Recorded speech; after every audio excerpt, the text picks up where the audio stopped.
Good afternoon all. In today class, we are going to study how drag, torque and fill are used as indicator of abnormal pore pressure. Before that, in previous class, we had studied how ROP, that is rate of penetration, and D exponent or corrected D exponent used as indicator of abnormal pore pressure. But both of two methods, that is ROP and DC exponent, have some limitations. That is, they depend upon several other factors which are also responsible for abnormal pore pressure. So in this class, we are sure that limitations and detect how abnormal pore pressure depend upon drag, torque and fill. Then आपका temperature, फिर आपका नहीं है cutting property. तो एक एक करके ये सब देखेंगे. देखो इस क्लास में हमको पढ़ना है ड्रैग, टॉर्क एंड फिल से हम कैसे पता लगाएंगे कि आपका abnormal pore pressure zone present है कि नहीं. अगर प्रेजेंट है तो उसकी वैल्यू कैसे निकालेंगे. ठीक है, तो ड्रैग क्या होता है. ड्रैग होता है तुम्हारा फोर्स रिक्वायर्ड होता है ना आपको ट्यूबिंग को अपलिफ्ट करने के लिए during connection of pipe and tripping. जैसे मेरा कोई देखिए बेलबोर है और इसमें देखिए मेरी ड्रिलिंग स्ट्रिंग है. ठीक है, और यहाँ पर नहीं बिट है आपकी और मेरे ये सेवरल सेक्शंस हैं. ठीक है, अब मेरे को नहीं, मैंने बिट को होल को इतने नीचे ड्रिल कर दिया, लेकिन मेरे को नहीं इसको ऊपर खींचना है. इसमें एक और पाइप ज्वाइन करने के लिए. ठीक है, तो इसमें एक और पाइप ज्वाइन करने के लिए मैं इसको ऊपर खींचूंगा. तो ऊपर खींचने में इसको जितना फोर्स लगेगा, इसको ऊपर खींचने में जितना फोर्स लगेगा उसको बोलेंगे अपलिफ्टमेंट. तो अपलिफ्टमेंट क्या हो गया, excess force required to uplift the pipe, to uplift the working string. Working string में आपकी नहीं है केसिंग भी आ सकती है, ड्रिलिंग स्ट्रिंग भी आ सकती है, ट्यूबिंग भी आ सकती है, वर्क ओवर स्ट्रिंग भी आ सकती है. तो वर्क स्ट्रिंग को अपलिफ्ट करने के लिए जितना एक्सेस फोर्स रिक्वायर्ड होगा उसको बोलेंगे आपका ड्रैग फोर्स. ठीक है, और ये जनरली केस कनेक्शन करने के टाइम पर और ट्रिपिंग करने के टाइम पर करते हैं हम. तो जब एबनॉर्मल पोर प्रेशर होगा इन फॉर्मेशन में, जैसे यहाँ पे कोई फॉर्मेशन है और इसमें एबनॉर्मल पोर प्रेशर है, मतलब ज्यादा पोर प्रेशर है, तो नहीं है जो हमने हाइड्रोस्टेटिक मड ली है उसके द्वारा, जो हाइड्रोस्टेटिक मड है उसके द्वारा जो प्रेशर लगेगा इस पॉइंट पर वो इसके कंपैरिजन में कम होगा. तो कम होगा तो इसमें से जो फॉर्मेशन है वो ब्रेकआउट हो जाएगा इसमें. ठीक है, फॉर्मेशन ब्रेकआउट हो जाएगा ड्यू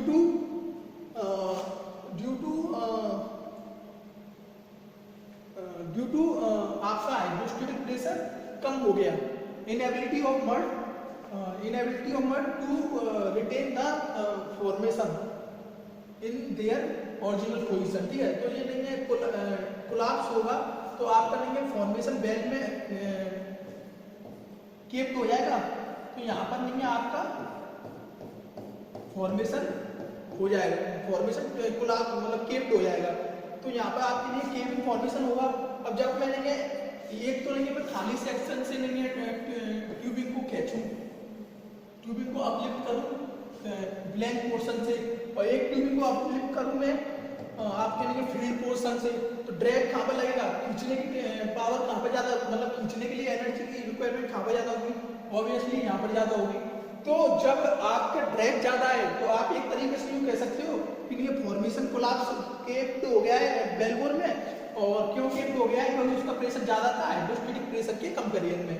तो एक ड्रैग, तो आप ये ड्रैग से इंडिकेट कर सकते हो कि आपका एबनॉर्मल पोर प्रेशर जोन है. ठीक है, साथ ही साथ ये ड्रैग कब बढ़ जाता है, जब ड्रैग बढ़ जाता है तो आपने एक तो कह दिया एबनॉर्मल पोर प्रेशर जोन है, और साथ ही साथ ये ड्रैग और कब बढ़ जाएगा, ये ड्रैग तब बढ़ जाएगा जब नहीं है जो यहाँ पर क्ले, यहाँ पर अगर सेल प्रेजेंट है ना और वाटर बेस्ड मड है, तो जो सेल है, जो क्ले पार्टिकल्स है सेल में, वो नहीं है हाइड्रेट हो जाएंगे फिर केप्ट हो जाएंगे. तो यहाँ पर केविंग का रीजन खाली एबनॉर्मल पोर प्रेशर ही नहीं होता, केविंग का रीजन हाइड्रेशन ऑफ सेल भी होता है, जिसके कारण फिर आपका टॉर्क बढ़ जाएगा. सेकंड आपके नहीं है, अगर नहीं है जैसे कोई ड्रिलिंग कटिंग है, आपने नहीं है ड्रिलिंग कर रहे हो तो ड्रिलिंग कटिंग होगी यहाँ पे, तो ड्रिलिंग कटिंग को अच्छी तरह से हम नहीं है मड से सर्कुलेट नहीं करा पाए तो उसकी वजह से भी होल फिल रहेगा जिससे ड्रैग बढ़ जाएगा। थर्ड आता है आपका कोई इंक्लाइन होल है, डायरेक्शन ड्रिलिंग कर रहे हो उसमें ट्यूबिंग डली है, तो ये ट्यूबिंग का नीचे वाला पोर्शन है वो नहीं है आपके होल से टच होगा, तो होल से टच हुआ तो नहीं है इसमें फिर नहीं है खींचने में एनर्जी ज्यादा लगेगी तो ड्रैग फिर ज्यादा बढ़ेगा, ड्रैग फिर ज्यादा हो जाएगा। ठीक है, तो ड्रैग का बढ़ना आपका एबनॉर्मल पोर प्रेशर ही इंडिकेट नहीं करता, ड्रैग का बढ़ना आपकी होल की इनस्टेबिलिटी, होल का मतलब ट्यूबिंग स्ट्रिंग का टच होना बेलबोर के नीचे डायरेक्शनल ड्रिलिंग में, और आपकी नहीं है अच्छी तरह से होल का साफ ना होना, इससे भी आपका ड्रैग बढ़ जाता है। तो ड्रैग डायरेक्ट मेजरमेंट नहीं है आपका abnormal pore pressure zone indicate करने का, क्योंकि ये सेवरल फैक्टर्स पे डिपेंड करता है, जैसे होल की इनस्टेबिलिटी पर और कई और मैकेनिकल प्रॉब्लम्स पे। ठीक है, तो ड्रैग से आप कैसे पता लगाओगे एबनॉर्मल पोर प्रेशर जोन है कि नहीं, ये मैंने आपको बता दिया। सेकंड आता है आपका रोटेशनल टॉर्क। ठीक है, तो जैसे मेरे लिए बेल बोर है, इसमें ड्रिलिंग है, ड्रिलिंग स्ट्रिंग है और ये रोटेट हो रही है। ठीक है, रोटेट हो रही है, तो अगर इसमें नहीं है एबनॉर्मल पोर प्रेशर जोन है, एबनॉर्मल पोर प्रेशर जोन होगा तो नहीं है इसका प्रेशर इसके कंपैरिजन में ज्यादा हो जाएगा, ये वाला प्रेशर जो नहीं है होल केप्ट कर जाएगा बेल बोर में, फिर यहाँ पे फिल हो जाएगा फॉर्मेशन, तो फिल हो जाएगा तो इसको रोटेट करने में ज्यादा रोटेशन के लिए ज्यादा एनर्जी चाहिए, तो आपका रोटेटिंग टॉर्क बढ़ जाएगा, रोटेटिंग टॉर्क आपका बढ़ गया। किस वजह से बढ़ गया, जब आपका नहीं है एबनॉर्मल पोर प्रेशर था, एबनॉर्मल पोर प्रेशर है तो नहीं ये केप्ट हो जाएगा फॉर्मेशन बेलबोर में, और फिर नहीं यहाँ फिल हो जाएगा, ये जो फॉर्मेशन केप्ट हुआ है और इसको रोटेट होने में ज्यादा एनर्जी चाहिए, तो आपका रोटेशनल टॉर्क बढ़ जाएगा, तो एबनॉर्मल पोर प्रेशर की वजह से रोटेटिंग टॉर्क इस वजह से बढ़ेगा। ठीक है, साथ ही साथ जब आपका एबनॉर्मल पोर प्रेशर जोन होगा, जब आपका एबनॉर्मल पोर प्रेशर जोन होगा तो उसमें आरओपी बढ़ जाएगी, ये मैंने बता चुका हूं इससे पहली वाली क्लास में कि आरओपी क्यों बढ़ जाएगी, तो इससे पहली वाली क्लास में मतलब 2 क्लास पहले में कि अगर एबनॉर्मल पोर प्रेशर जोन होगा तो आरओपी बढ़ जाएगी, जब आरओपी बढ़ जाएगी मतलब रेट ऑफ पेनिट्रेशन बढ़ जाएगा, तो जो फ्रिक्शन होगा रॉक और स्ट्रिंग के बीच में वो ज्यादा होगा, और जब ज्यादा फ्रिक्शन होगा फिर भी आपका रोटेटिंग टॉर्क बढ़ जाएगा। तो एबनॉर्मल पोर प्रेशर की वजह से रोटेटिंग टॉर्क 2 तरीके से बढ़ रहा है, एक तो नहीं है आपका फॉर्मेशन होल में केप्ट हो रहा है, केविंग मतलब होता है फॉर्मेशन का गिर जाना, कोलैप्स हो जाना होल में। ठीक है, और एक आपका आरओपी बढ़ जाता है जिससे friction between rock and drilling string आगे ज्यादा हो जाएगा, तो आपका फ्रिक्शन ज्यादा होगा तो रोटेटिंग टॉर्क भी ज्यादा हो जाएगा। ठीक है, साथ ही साथ ये तो इंडिकेटर हो गए, अगर आपका रोटेटिंग टॉर्क बढ़ रहा है तो आप कह सकते हो कि आपका नहीं है abnormal pore pressure zone present है due to this reason and this reason. साथ ही साथ रोटेटिंग टॉर्क आपका नहीं है होल इनस्टेबिलिटी के कारण ही बढ़ता है, जैसे ड्रैग बढ़ता था आपका, अगर यहाँ पर नहीं है क्ले फॉर्मेशन या फिर सेल फॉर्मेशन प्रेजेंट हुआ और वाटर बेस्ड मड हुई तो ये हाइड्रेट कर जाएगी, हाइड्रेट करने पर केविंग हो जाएगी, तो ये तो कोई रीजन नहीं था एबनॉर्मल पोर प्रेशर का, फिर भी नहीं है यहाँ पर आपका रोटेटिंग टॉर्क बढ़ गया। साथ ही साथ अगर ये डायरेक्शनल बेल में और इसकी ड्रिलिंग स्ट्रिंग है इसके अंदर, और ये नहीं lower section of drill bell को छू रही है तो फिर भी आपका रोटेशन टॉर्क बढ़ जाएगा। ठीक है, साथ ही साथ अगर अच्छी तरह से क्लीनिंग नहीं हो पा रही, ड्रिलिंग कटिंग की होल से सर्कुलेट नहीं हो पा रही तो नहीं है फिर भी आपका रोटेशनल टॉर्क बढ़ जाएगा। साथ ही साथ आपका पिछली क्लास में मैंने एक टर्म बोली थी that is gauge hole. Gauge hole का मतलब होता है जितनी बिट की डायमीटर है उतनी ही नहीं आपकी होल की डायमीटर है, मतलब बिल्कुल ड्रिलिंग स्ट्रिंग नहीं है होल से बिल्कुल टच होके चले, बस नहीं है इधर से थोड़ी इधर हुई या फिर थोड़ी इधर हुई तो होल को नहीं है नॉकिंग ऑफ कर देगी, मतलब तोड़ देगी, तो नहीं है गेज होल होता है जिसमें बिट की डायमीटर आपकी होल की डायमीटर के बराबर हो। तो इस कंडीशन में भी आपका रोटेटिंग टॉर्क बढ़ जाएगा ड्यू टू जो रोटेटिंग टॉर्क का बढ़ जाएगा ड्यू टू इससे टच होगा तो फ्रिक्शन जनरेट होगा तो रोटेटिंग टॉर्क बढ़ जाएगा। तो हमने ये रोटेटिंग टॉर्क से एब्नॉर्मल पोर प्रेशर को कह तो सकते हैं कि प्रेजेंट हो सकता है, लेकिन कंफर्म नहीं कह सकते क्योंकि रोटेटिंग टॉर्क बढ़ने का कारण आपके होल की इनस्टेबिलिटी भी होती है। ठीक है, होल की इनस्टेबिलिटी में क्या आ गया कि आपका नहीं हाइड्रेशन ऑफ सेल आ गया, आपका नहीं डायरेक्शन ड्रिलिंग में जो टच हो रहा है पोर्शन वो आ गया और इनएडिक्वेट क्लीनिंग आ गई। ठीक है, तो रोटेशन जनरली रोटेशन टॉर्क बढ़ता है तो आप कह देते हो कि एब्नॉर्मल पोर प्रेशर जोन प्रेजेंट है, लेकिन ये अदर फैक्टर्स पर भी डिपेंड करता है। ठीक है, फिर आता है आपका फिल। फिल क्या होता है? ये हमने ये आपके एब्नॉर्मल पोर प्रेशर डिटेक्ट कर रहे हैं। ठीक है, जो एब्नॉर्मल पोर प्रेशर डिटेक्शन है और फिर नहीं उसको मेजरमेंट कर रहे हैं वो तो सब ठीक है।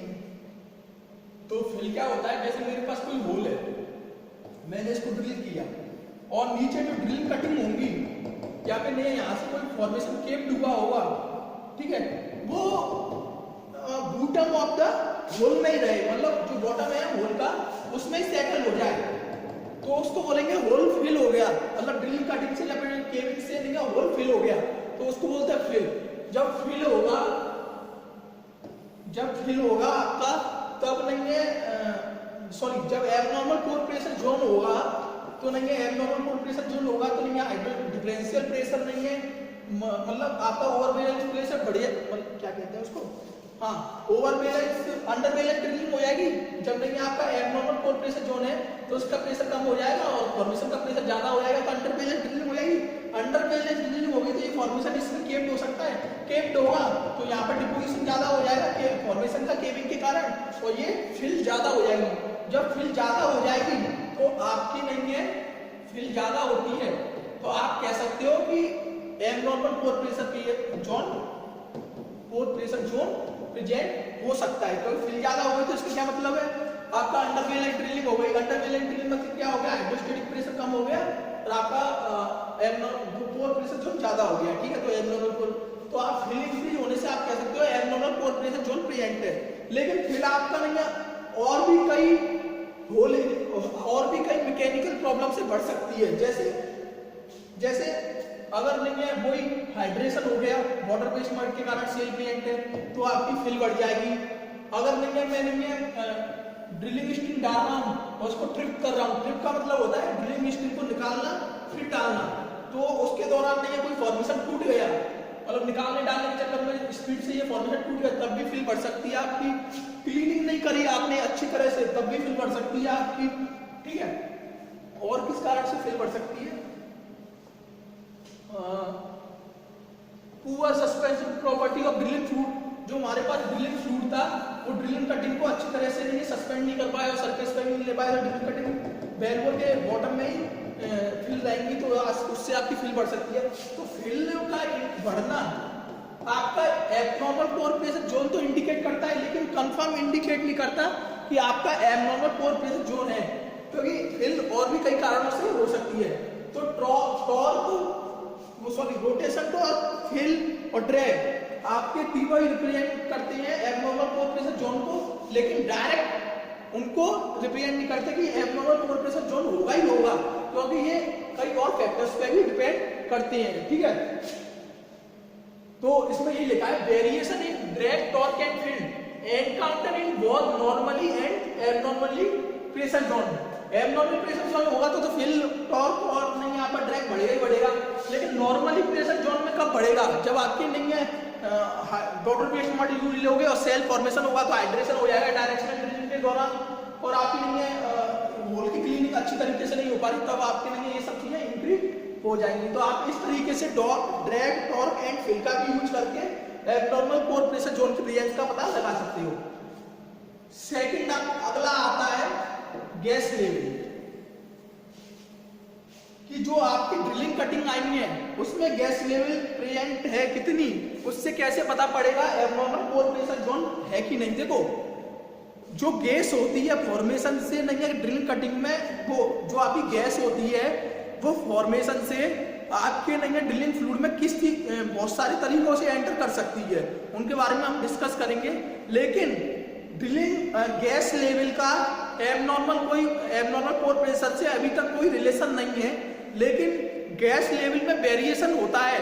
तो हम ये नहीं है अनुमान लगा लेते हैं कि डिफरेंशियल प्रेशर जो ओवरबर्डन जो फॉर्मेशन प्रेशर और हाइड्रोस्टैटिक प्रेशर के बीच में डिफरेंस है, दैट इज डिफरेंशियल प्रेशर, वो क्या होगा, ओवर बैलेंस होगा, अंडर बैलेंस होगा या फिर बैलेंस होगा। तो ठीक है, तो डायरेक्ट कोई नहीं है रिलेशन नहीं है गैस लेवल और नहीं है आपकी नहीं है एबनॉर्मल पोर प्रेशर में, लेकिन हम इनको कोरिलेट करके निकाल सकते हैं। और गैस नहीं है फॉर्मेशन से ड्रिलिंग मड में कई तरीकों से एंटर करती है। जैसे पहला तरीका होता है कि जैसे हमने फॉर्मेशन है, इसको कट कर रहे हैं बिट से, तो कटिंग होगी, उनके बीच में उनके अंदर गैस होगी, फ्लूइड होगा, वो नहीं है जो यहाँ पे मड प्रेजेंट होगा, जो यहाँ पे मड प्रेजेंट होगा उसमें डायरेक्टली घुस जाए। तो एक तो होता है by the physical action of cutting of the rock, जिससे क्या है गैस एंटर कर जाती है ड्रिलिंग मड में। सेकंड क्या होता है कि आपका नहीं है अंडर बैलेंस ड्रिलिंग कर रहे हो आप, मतलब हाइड्रोस्टैटिक प्रेशर कम हो और फॉर्मेशन प्रेशर ज्यादा हो, तो adequate amount of gas enter कर जाएगी आपकी ड्रिलिंग मड में। तो दो तरीके से आपकी नहीं है ड्रिलिंग फ्लूइड में आपका ड्रिलिंग मड में गैस एंटर करती है, that is gas directly gas enter कर जाए physical action of cutting of the rock, ठीक है। और सेकंड, अगर आप अंडर बैलेंस ड्रिलिंग कर रहे हो तो गैस नहीं है आपकी उसमें बेलबोर में फ्लो हो जाएगी, बेलबोर में फ्लो होगी तो आपकी ड्रिलिंग मड में मिल जाएगी, ठीक है। लेकिन ये भी कई सारे फैक्टर्स पे डिपेंड करता है, जैसे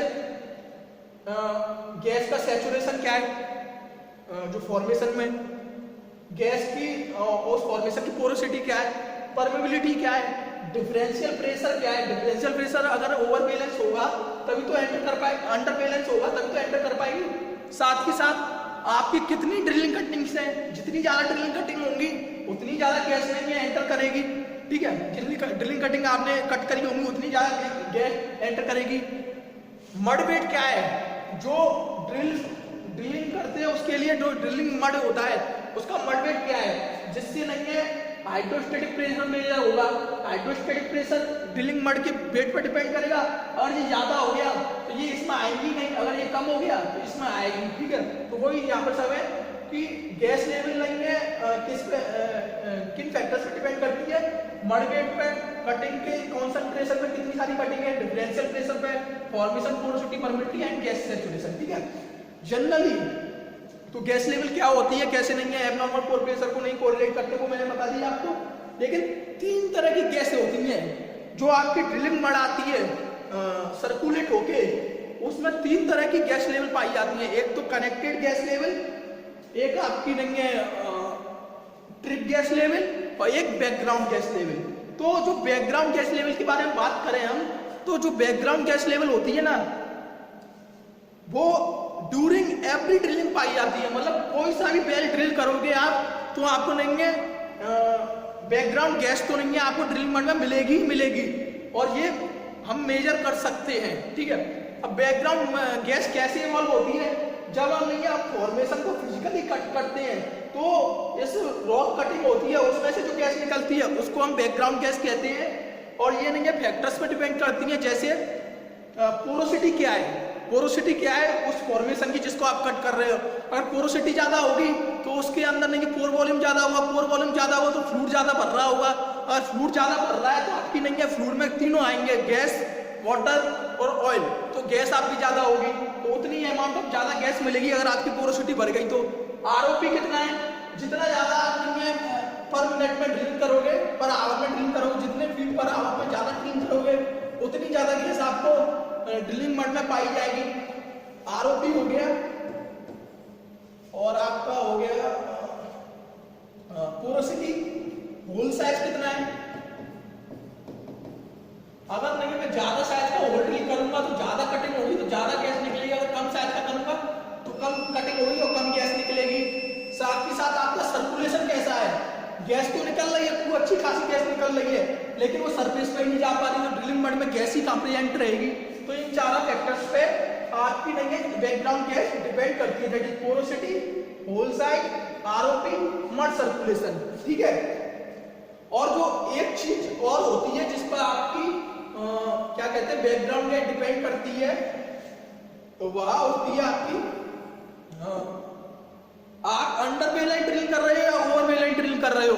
अगर आप ओवर बेलेंस ड्रिलिंग कर रहे हो तो मतलब क्या है, अगर आप ओवर बेलेंस ड्रिलिंग कर रहे हो तो मतलब क्या है, आपका हाइड्रोस्टेटिक प्रेशर ज्यादा होगा फॉर्मेशन प्रेशर से, ठीक है। तो आप ओवर बेलेंस ड्रिल में क्या होगा, जो गैस निकल के आ रही होगी इस प्रेशर के कारण वो वापस मूव हो जाएगी, मतलब दूर भाग जाएगी बेलबोर से, तो आपकी फिर भी गैस लेवल कम आएगा। मतलब अगर आप ओवर बेलेंस ड्रिलिंग करते हो तो आपका गैस लेवल डिक्रीज हो जाएगा, ठीक है।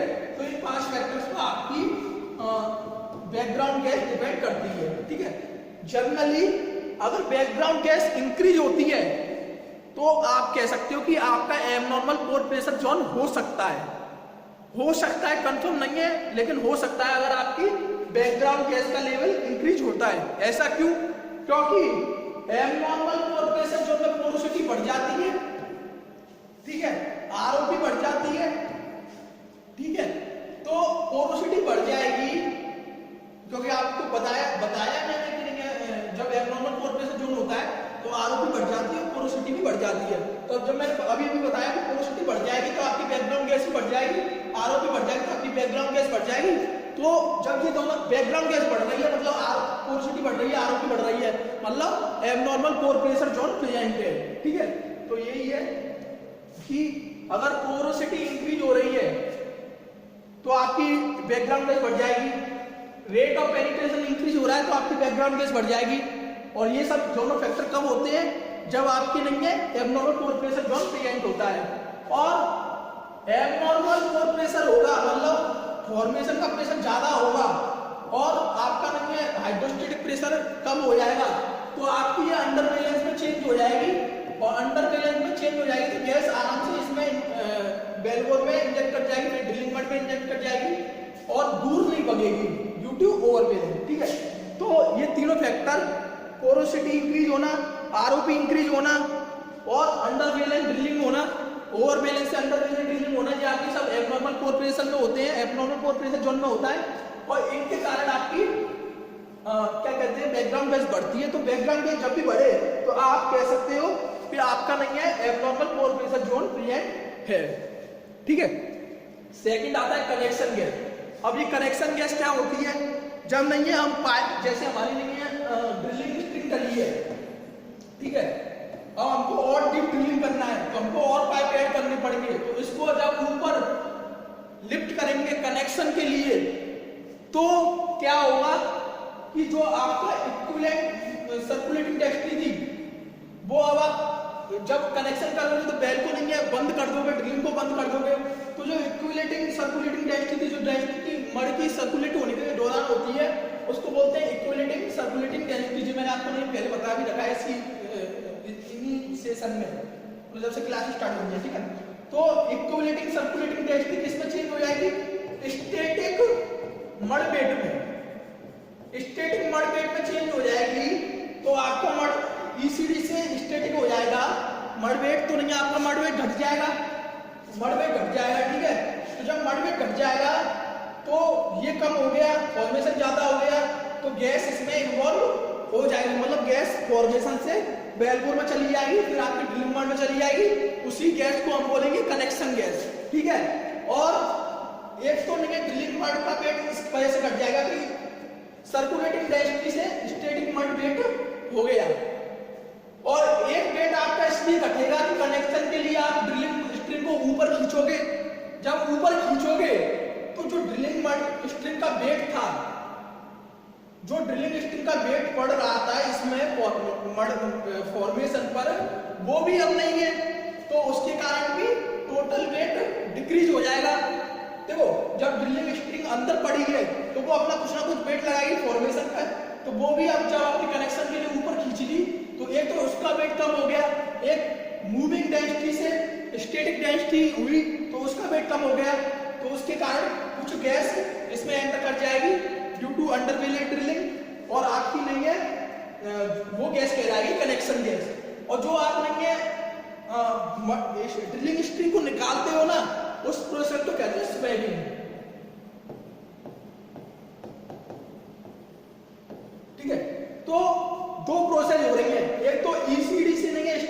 मडवेट हो रहा है कनेक्शन करने के दौरान, और एक स्वेलिंग प्रोसेस इन्वॉल्व हो रही है, अगर ड्रिलिंग स्ट्रिंग निकल रही है तो मडवेट दोनों की वजह से घट जाएगा, मडवेट घट जाएगा तो इधर का नहीं है, तो हाइड्रोस्टेटिक प्रेशर ड्यू टू मडवेट घट जाएगा और फॉर्मेशन प्रेशर बढ़ जाएगा, तो नहीं गैस एंटर कर जाएगी, उसी को बोलोगे आप कनेक्शन गैस। ठीक है, जब ये सरफेस पर आएगी, जब कनेक्शन गैस ड्रिलिंग मड के साथ सरफेस पर आएगी, तो जब हम इनका कर्व बनाएंगे तो ये एक लॉन्ग पीक देगा एबव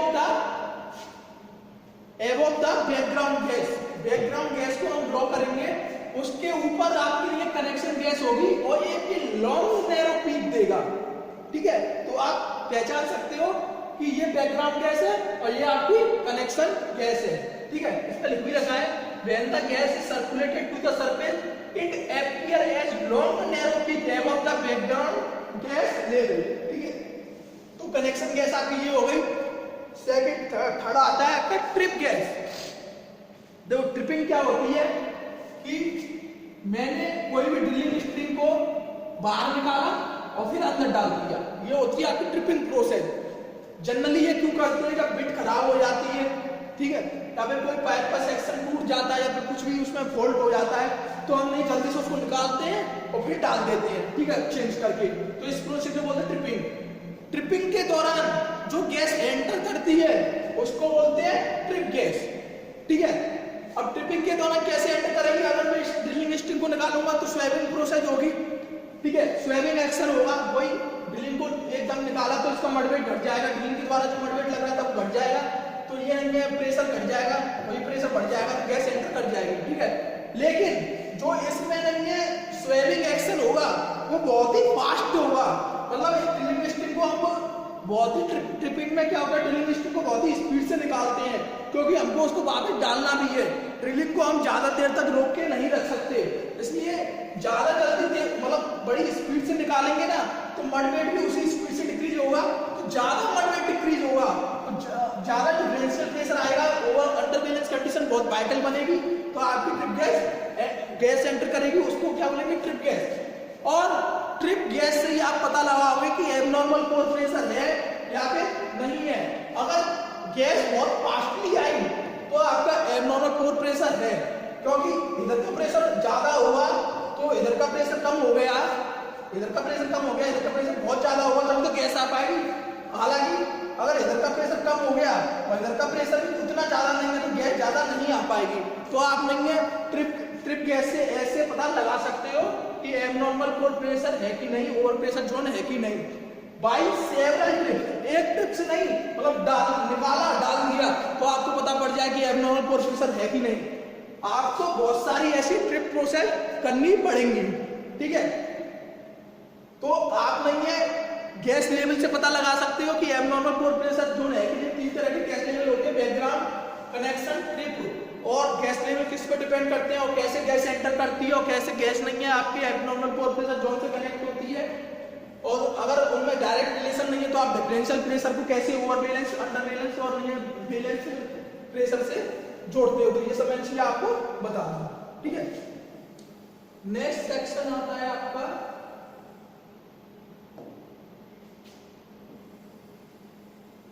टेम्परेचर। ठीक है, देखो जब हम डेप्थ पे जाते जाएंगे ना तो टेम्परेचर बढ़ता जाएगा। ठीक है, ये क्यों होता है कि जो हमारी अर्थ में कोर होती है ना वो रेडियली हीट ट्रांसफर करती है सरफेस की तरफ, तो जैसे जैसे हम नीचे जाते जाएंगे टेम्परेचर बढ़ता जाएगा, तो नहीं है उसको बोलते हैं टेम्परेचर बढ़ने की एक फिक्स वैल्यू होती है कि इतने डेप्थ पर इतना टेम्परेचर इंक्रीज होगा, इतने डेप्थ जाने पर इतना टेम्परेचर इंक्रीज होगा, और उसको बोलते हैं जियोथर्मल ग्रेडियंट। तो जियोथर्मल ग्रेडियंट क्या हो गया, rate of increase in temperature per unit depth in the earth surface is called geothermal gradient. और ये क्यों होता है, क्योंकि कोर होती है वो रेडियली हीट ट्रांसफर करती है अर्थ सरफेस की तरफ। ठीक है, और क्या होता है, और ये नहीं है एक रीजन में जियोथर्मल ग्रेडियंट की वैल्यू ऑलमोस्ट फिक्स होती है, और अगर वाइडली अर्थ का देखा जाए तो ये 2.3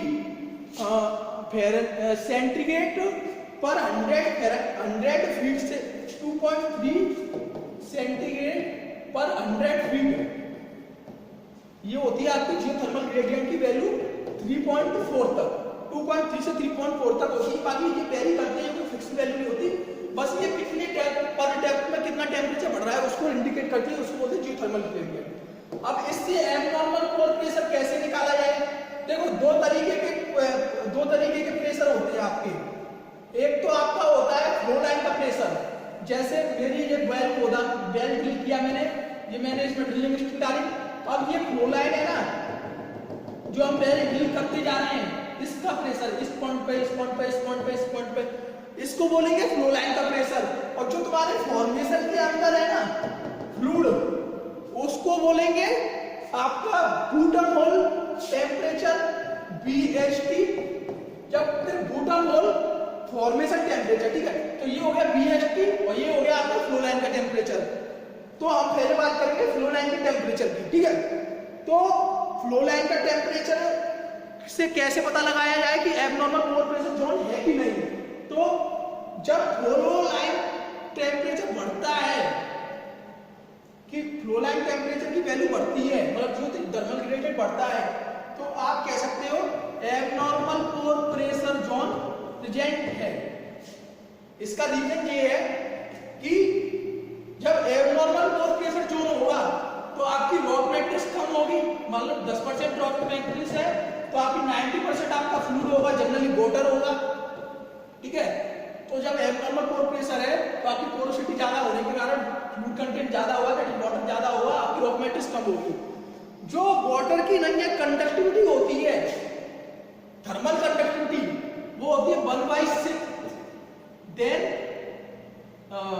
रॉक मैट्रिक्स की। अगर इसकी 1 है तो इसकी 1/6 होगी, मतलब कंडक्टिविटी कम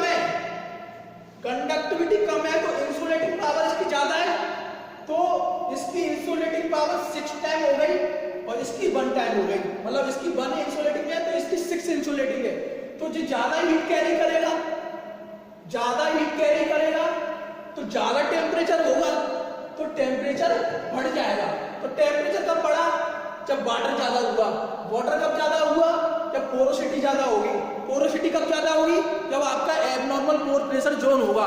तो सिंपली फ्लो लाइन का टेम्परेचर जब इंक्रीज होता है तो आपका abnormal core pressure zone present हो सकता है, ठीक है। इसको हम कर्व से देख सकते हैं, डेप्थ के साथ नहीं है, फ्लो लाइन का टेम्परेचर हम मेजर करें तो देखो नॉर्मली तो नहीं, देखो ऐसी वैल्यू आ रही है, और जैसे एब्नॉर्मल कोर प्रेशर जोन आया इसकी वैल्यू इसकी ना बढ़ के तो इसकी वैल्यू ऐसे बढ़ गई, मतलब फ्लो बहुत ही जल्दी ड्रास्टिकली बढ़ गया, अब वैल्यू बहुत जल्दी बढ़ रही है। तो नहीं है, जब ओवर प्रेशर जोन होगा ना तो आपकी थर्मल ग्रेडियंट की वैल्यू बढ़ जाएगी, मतलब फ्लो लाइन टेम्परेचर बढ़ जाएगा, ठीक है। तो आप इसको पता कैसे करोगे?